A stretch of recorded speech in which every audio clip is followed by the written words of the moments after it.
Yo, what's going on, guys? And right now we are hearing that Ben Simmons will play point guard to start the season.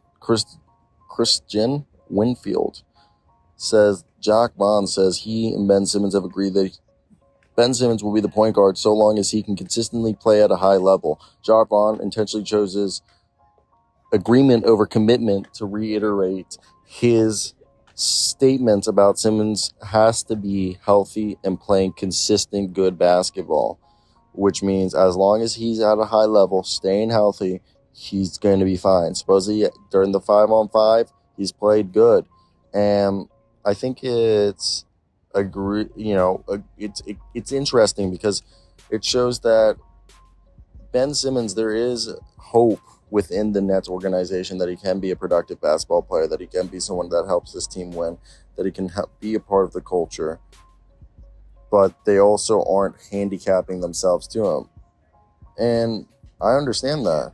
Like, we can't sit here and act like that's going to be something that they should be fully committing themselves to or putting themselves in a juxtaposition that maybe they're not entirely comfortable with. And Ben Simmons is a guy that last year, statistically, in comparison to years prior, he averaged 6, 6, and 6. Okay, 7, 6, 6 if you want to round up and round out in 26 minutes a night, least amount of minutes of his career, if you want to put it per.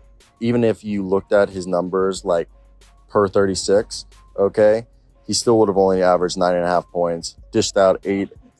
His assists and his rebounding rate were at his normal, but his point scoring were still at a career low. His field goal attempts within, just in general, were like slashed.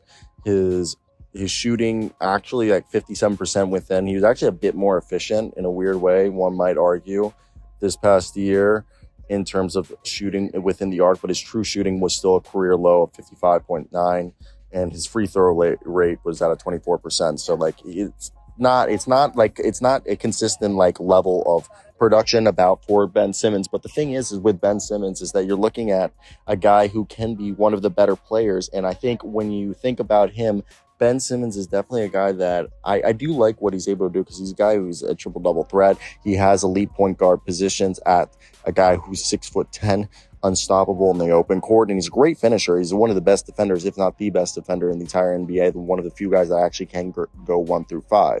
He does not have a three-point shot. He doesn't even really have a mid-range shot. So the thing is, his big thing is availability is the biggest question with him. So hopefully that's something that he can figure out. And I really do want to hear your guys' thoughts down below. What do you think with the, at this point being Ben Simmons is what? We're getting to a point where he's in year 8, year 9, and he's still, I guess that's a lie. It's not year 8 or year 9. He came into the NBA in 2016, I believe it was. And because he was hurt. He came in 2016, so 2016. So we're getting into year 8. He's missed 2 full years because of the one injury his rookie year, and then also the year he missed with the Sixers and the Nets. So we'll see where this goes.